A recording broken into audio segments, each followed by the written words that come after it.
నమస్తే, నేను లక్ష్మణ్.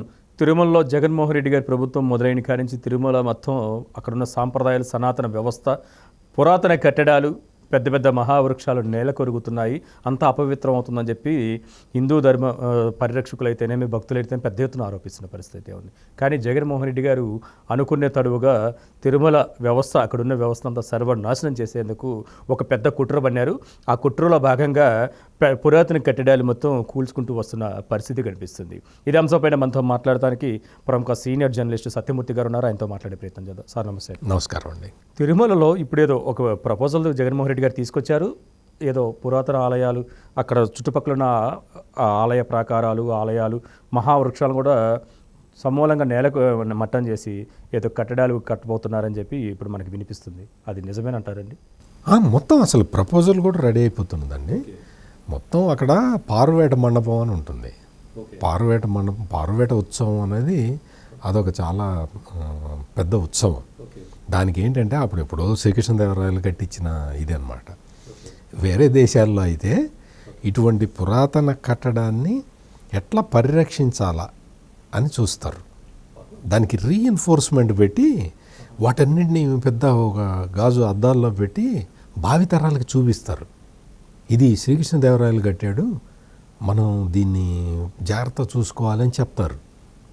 ఇతర దేశాల్లో అయితే, మన ఆంధ్రప్రదేశ్లో మరి ముఖ్యంగా తిరుపతి కొండ మీద అయితే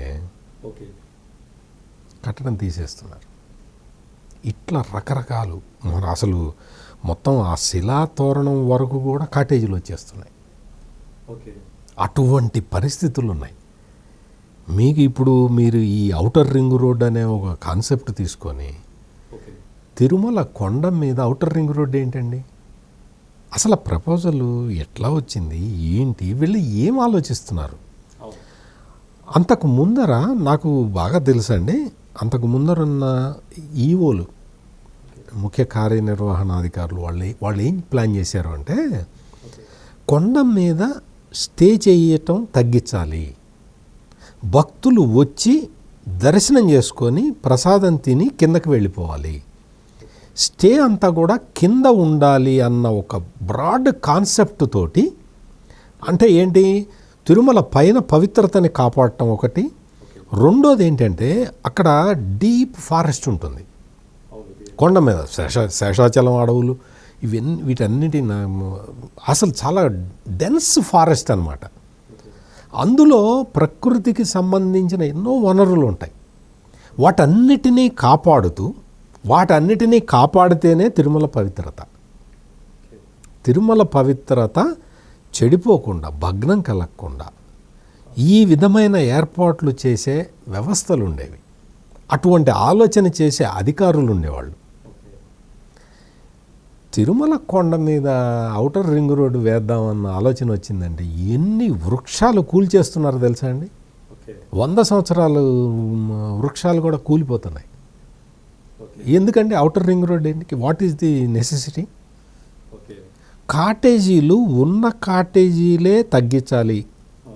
అంటే భక్తులు అక్కడికి వచ్చినా కానీ దర్శనం చేసుకోవాలి, ప్రసాదం తినాలి, కిందకి దిగి వెళ్ళిపోవాలి. నువ్వు కొండ మీద ఎంత తిరుగుతావో తిరుగు, తిరిగేసి నువ్వు కొండ కిందకి దిగిపోవాలి. స్టే అనేది ఎక్కువ మందికి అక్కడ ఉండాల్సిన, చాలామంది కూడా స్వామి దర్శనం అయిపోయిన తర్వాత ఇంకా కొండ మీద ఎవరికి భక్తుడికి ఏం పని ఉంటుందండి? వెంకటేశ్వర స్వామి దర్శనం అయిపోయిన తర్వాత ఏ భక్తుడికి మాత్రం వేరే పనులు ఏముంటాయి అక్కడ? సార్ సత్యమూర్తి గారు, గతంలో కూడా మనం చూసుకుంటే వైవి సుబ్బారెడ్డి గారు చైర్మన్గా ఉన్నారు, ఇప్పుడు కరుణాకర్ రెడ్డి గారు ఉన్నారు. ధర్మారెడ్డి గారు చేస్తున్న అకృత్యాలు రోజు రోజుకు బయటపడుతున్నాయి. అక్కడ ఒక జడ్జి గారిని ప్రలోభ పెట్టే విధంగా ఆయన ఒక స్టెప్ తీసుకున్నాడు. 2 కోట్లు వాచ్ ఇవ్వబోతున్నారు. తిరుమల ఈవో గారికి రాజకీయాలకి, లాబింగ్కి సంబంధం ఏంటంటారు? ఇది చాలా కాంప్లికేటెడ్ ప్రశ్న. ధర్మారెడ్డిని అక్కడ పెట్టిందే ఇందుకోసం. ధర్మారెడ్డిని ఎందుకు అంటే జగన్మోహన్ రెడ్డికి క్లియర్ కట్గా తెలుసు, భారతదేశంలో ఏ ప్రముఖ వ్యక్తి అయినా సరే వచ్చే ఒక ప్రధాన కేంద్రం తిరుమల. అంటే వెంకటేశ్వర స్వామి మీద అంత భక్తి ఉంటుంది ఎవరికైనా సరే. నార్త్ ఇండియా వాళ్ళు బాలాజీ అంటారు, సౌత్ ఇండియా వాళ్ళు వెంకటేశ్వర స్వామి అంటారు.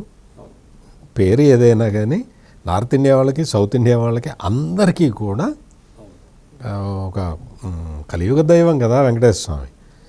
ఆ వెంకటేశ్వర స్వామి దర్శనానికి వీళ్ళందరూ వస్తారు అన్న లాజిక్ జగన్మోహన్ రెడ్డికి స్పష్టంగా తెలుసు. అందుకని అక్కడ తన మనిషి అయిన ధర్మారెడ్డిని పెట్టుకున్నాడు. ధర్మారెడ్డి ఏం చేస్తాడు అంటే ఈ మొత్తం ఇటువంటి వివిఐపీలు వీళ్ళందరికీ దర్శన భాగ్యం కలిగించటం, వెంకటేశ్వర స్వామి దర్శనం చేయిస్తాను రమ్మంటే పోకుండా ఎవరు ఉంటారు? చాలామంది మేము వస్తాము మాకు దర్శనం కలిగించు అని అడుగుతారు కదా. అట్లా పరిచయాలు పెంచుకోవడం ద్వారా రకరకాల పనులు చక్కపెట్టుకోవచ్చు అనే ఒక వ్యాపార దృక్పథం. ఈ వ్యాపార దృక్పథంతో అక్కడ ధర్మారెడ్డి పనిచేస్తున్నాడు. అందుకని ఏంటి అంటే నడక మార్గంలో పులులు వస్తున్నాయి, దానికి మొత్తం ఆ మెట్లన్నీ పడగొట్టి మళ్ళీ కట్టించడం, ఒక చుట్టూ కంచె వేయడం, లేకపోతే కర్రలు ఇవ్వడం, దానికి మళ్ళీ వైసీపీ స్టిక్కర్లు వేయటం, ఇటువంటి పనులు అండి చేసేది. నీకు పవిత్రతని, ఆలయ పవిత్రతని కాపాడాలి అంటే నువ్వు అక్కడ అడవిని ధ్వంసం చేయకుండా ఉంటే చిరుతలు బయటికి ఎందుకు వస్తాయి? అడవిలోనే ఉంటాయి కదా. నువ్వు అడవిలో ఉండి ప్రకృతిని పరిరక్షించాలి. నేను ఇందాక నుంచి చెప్తున్న పాయింటే ఇది. నువ్వు ఎవరినో సాటిస్ఫై చేయటానికి నువ్వు ఏదో మీకు అంతకు ముందర వైవి సుబ్బారెడ్డి చైర్మన్గా ఉన్నప్పుడు చాలా ఆస్తులు, వెంకటేశ్వర స్వామి ఆస్తులు అవన్నీ కూడా అన్యాక్రాంతం అయిపోతున్నాయి. అవన్నీ వాళ్ళందరూ చాలా ఆందోళన వెలిబుచ్చి దాన్ని అటువంటి ఆస్తుల్ని గుర్తించి అక్కడ చెన్నైలో ఉన్నాయి, చాలా చోట్ల ఉన్నాయి, ఇచ్చిన అవన్నీ అన్యాక్రాంతం అయిపోతున్నాయి కాబట్టి వాటిని ఆక్షన్ వేద్దామన్న ప్లాన్ పెట్టారు. స్థిరాస్తులు వెంకటేశ్వర స్వామివి ఉంటే అన్యాక్రాంతం అవుతూ ఉంటే నువ్వు గాడిదలు కాస్తున్నావా? నీకు ఇంత పెద్ద యంత్రాంగం ఉన్నది ఎందుకు అంటే అన్యాక్రాంతం కాకుండా చూడాలి. నువ్వు అన్యాక్రాంతం అవుతున్నాయి కాబట్టి నేను వేలం వేసేస్తున్నాను అంటే ఇంకా నువ్వెందుకు? వేరే వాళ్ళు కూడా ఎవరైనా చేస్తారు కదా.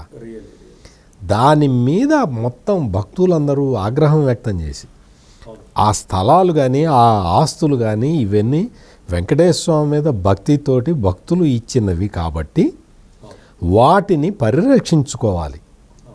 వాటి మీద ఏదైనా ఆదాయం వస్తే స్వామివారికి ఉపయోగపడాలి.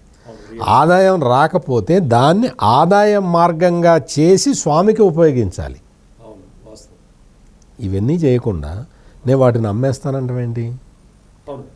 అంటే జగన్మోహన్ రెడ్డి ప్రభుత్వం మొదటి నుంచి కూడా వేరే డైరెక్షన్లో వెళ్తున్నది తప్ప వెంకటేశ్వర స్వామి డైరెక్షన్లో వెళ్ళట్లే. అవును, మనం గతంలో చూసుకోవచ్చు. అనేక ప్రభుత్వాల్లో శ్రీవారి దర్శనం సామాన్యులకు సైతం ఇప్పుడు కొండెక్కినా కానీ దర్శనం కలిగేది. ఉచిత దర్శనాలకు అంత ప్రాధాన్యత ఇచ్చారు. కాలక్రమేణా ఆన్లైన్ పెట్టారు. అప్పుడు కూడా టోకెన్ ఏదైనా మనం అన్ఎక్స్పెక్టెడ్గా మనం స్వామివారి అపాయింట్మెంట్ దొరికి ఆయన రమ్మన్నప్పుడు వెళ్ళినా కానీ అక్కడ వేస్తారు. ఇప్పుడు ఆన్లైన్ సిస్టమ్ తీసుకొచ్చి శ్రీవారికి ఏదైనా సేవా కార్యక్రమాలకు సంబంధించి పెద్ద ఎత్తున దాని యొక్క రేట్లు పెంచేసేశారు. చాలా ఉచిత దర్శనాలకు సంబంధించి చాలా ఎర్లీ మార్నింగ్ ఉండేవి, వాటిని రద్దు చేశారు. ఎందుకు ఈ విధంగా ఒక కుట్రపూర్వకంగా ఈ విధంగా జరుగుతున్నట్టుగానే భక్తులు ఆరోపిస్తున్నారు. ఇప్పుడు ఎందుకు ఆ విధంగా జగన్మోహన్ రెడ్డి గారు శ్రీవారికి భక్తులను దూరం చేసే ప్రయత్నాలు జరుగుతున్నా కానీ ఎందుకు మాట్లాడతలేదంటారు? మాట్లాడటం అంటే ఇప్పుడు వాళ్ళు ఏమంటారంటే టికెట్లు పెడితే అక్కడంతా పైరువేలు నడుస్తున్నాయి, అందుకని మొత్తం ఆన్లైన్ పెట్టాం, మేము ఎంత ట్రాన్స్పరెన్సీగా పనిచేస్తున్నాం చూడండి అంటారు. నీకు ఆన్లైన్లో టికెట్లు అమ్మటం ట్రాన్స్పరెన్సీ అని ఎవడు చెప్పాడు? ఎంతమంది? ఇప్పుడు భక్తులు దేవుడి దగ్గరికి రావడానికి అపాయింట్మెంట్ తీసుకొని రావాలా? నీకు మామూలుగా వస్తే భక్తుడు వస్తే నీకు తలుపులు తెరిచి ఉండాలి, దర్శనం అయిపోవాలి. అటువంటి వ్యవస్థని డెవలప్ చేయాలి. నువ్వు దానికోసం అని చెప్పి గతంలో ఉన్న మహానుభావులు చాలామంది రష్ ఎక్కువ ఉన్నప్పుడు శీఘ్ర దర్శనం పెట్టారు. అంటే ముందరే ఆ, వాళ్ళ దీని నుంచే పంపించేస్తారు. స్వామి కనపడతాడు. స్వామి కనపడితే చాలు కదా, దగ్గర నుంచి దూరం నుంచి అనేది ఉండదు కదా. వెంకటేశ్వర స్వామి. సో అటువంటివి చేసేసి ఏదో ఒక విధమైన నిర్ణయం తీసుకొని అక్కడ భక్తులు రద్దీ లేకుండా చూడాలి. అపాయింట్మెంట్, దేవుడి దగ్గరికి అపాయింట్మెంట్ తీసుకొని వెళ్ళాలి అన్న రూల్ పెట్టడం ఏంటండి? ఇటువంటివన్నీ కూడా ఏంటి అంటే అక్కడ ఒక వ్యవస్థ. మీరు అసలు ఇదే కాదు, మీరు ఆ పైన ఆహార పదార్థాలు అందుబాటు లేదు, విపరీతమైన రేట్లు. మీకు క్యూ లైన్లో, క్యూ కాంప్లెక్స్లో మీరు వాటిట్లో కంపార్ట్మెంట్లో వేచి ఉండే వాళ్ళకి, నిజమే, అవును, పిల్లలకి పాలు ఇవ్వాలి, పెద్దవాళ్ళకి నీకు పెరుగన్నం ఇస్తారు, పులిహోర ఇస్తారు, లేదా పొద్దునైతే టిఫిన్ ఇస్తారు, గంటకి ఏదో ఒకటి తినే పదార్థం ఇస్తారు, తాగే పదార్థం ఇస్తారు, చక్కటి తియ్యటి నీళ్లు ఉంటాయి అక్కడ, మంచినీళ్ళు. ఆ మంచినీళ్ళు తాగైనా బతకచ్చు.